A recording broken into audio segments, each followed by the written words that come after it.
Number 193. This is about Venn diagram.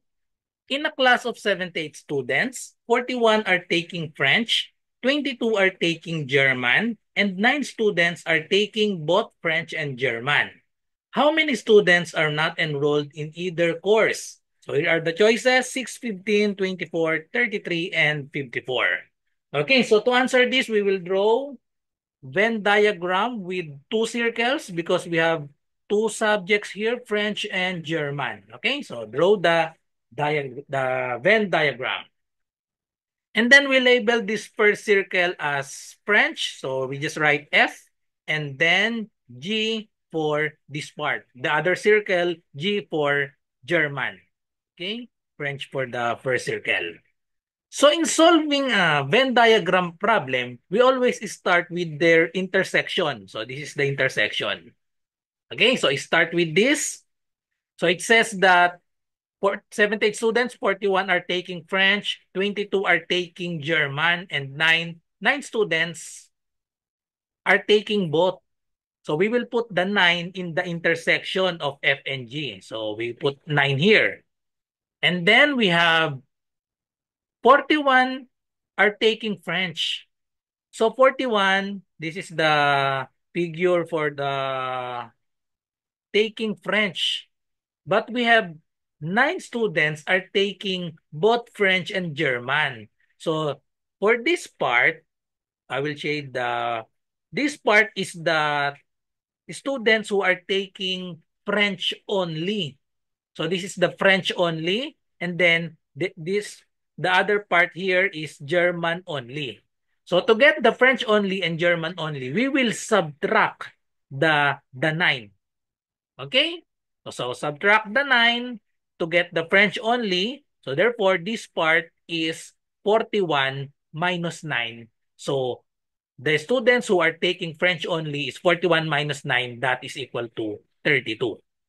Okay? So we do the same with the German only. So 22 are taking German. So we need to subtract the 9. So 22 minus 9, that is equal to 13. So 13 taking German only. So the total number of students is 78 students. So to get the number of students who are not enrolled in either course, so we put the not enrolled in either course outside the two circles. So we put that outside. So let's say that is X. And then we will add all the numbers 32, 9, 13, and X. That should be equal to 78 students. Okay? So solve the value of X so that the students who are not enrolled is outside these two circles. So we have 32 plus 9 plus 13 plus X, and that is equal to 78. Okay, so solve for X. 32 plus 9. So let's add vertically. 32 plus 13 plus 9. Okay, so 2 plus 3 is 5 plus 9. So that is equal to 14. And then 1 plus 3 plus 1, we have 54. So we have 54 plus X is equal to 78. Last step is subtract 54 to both sides. Subtract 54 to both sides. Cancel this. So therefore, X is equal to 8 minus 4, we have 4. 7 minus 5 is 2.